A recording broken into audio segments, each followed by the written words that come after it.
এই যে দেখেন আমাদের এখন ইটিং শো না, ইটিং চ্যালেঞ্জ হবে। চ্যালেঞ্জের প্রতিযোগী এখানে বসে রয়েছে। এই যে একজন প্রতিযোগী, উনি গালে হাত দিয়ে চিন্তা করতেছে যে খাইতে পারুম কি পারুম না, টেনশনে পড়ে গেছে গা বেচারা। আর ইনি হয়েছে ক্যামেরাম্যান, আর হলো সব ঠিকঠাক করে দিব। আরেকজন প্রতিযোগী কে? তুমি আরেকজন প্রতিযোগী না? আরেকজন প্রতিযোগী কই? আরেকজন প্রতিযোগী রেডি হইতেছে। তুমি সব খাবে না? এই যে আমাদের আরেকজন প্রতিযোগী এসে হাজির হয়েছে। আরেকজন প্রতিযোগী আনতে গেছে জল। সবাই টেনশনে পড়ে গেছে, হাই হাই আজকে কি জিতুম না হারমু। জিতলে পরে আজকে হবে টাকার খেলা, বাজি। যে জিতবো সে 100 টাকা পুরস্কার পাইবো, যে হারবো সে 100 টাকা হারাইবো। ঠিক আছে? তো এই যে খাবার দেয় না, এই যে এখানে সিঙ্গারা সমোসা, 100 টাকা বের করো তাড়াতাড়ি। প্রতিযোগী উঠে যায় কে? আর ধরলাম না সিঙ্গারা। ও 100 টাকার বাজি হবে আজকে, 100 টাকার বাজি। ঈশান কে জিতবো বলো তো? কে জিতবো বলো? কে জিতবো? বাবা তো করবো না, দাদু আর দিদি।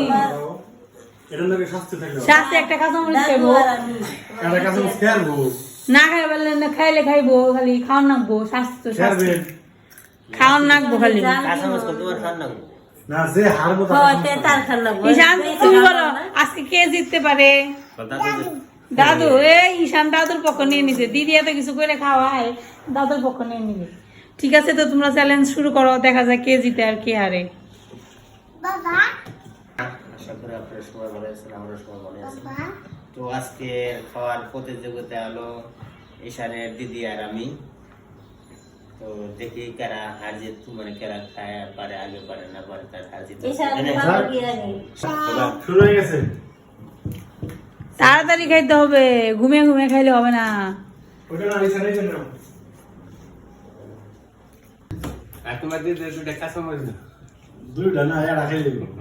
অবশেষে দিলে মা হেরে গেলা, এটা হইলো না তো।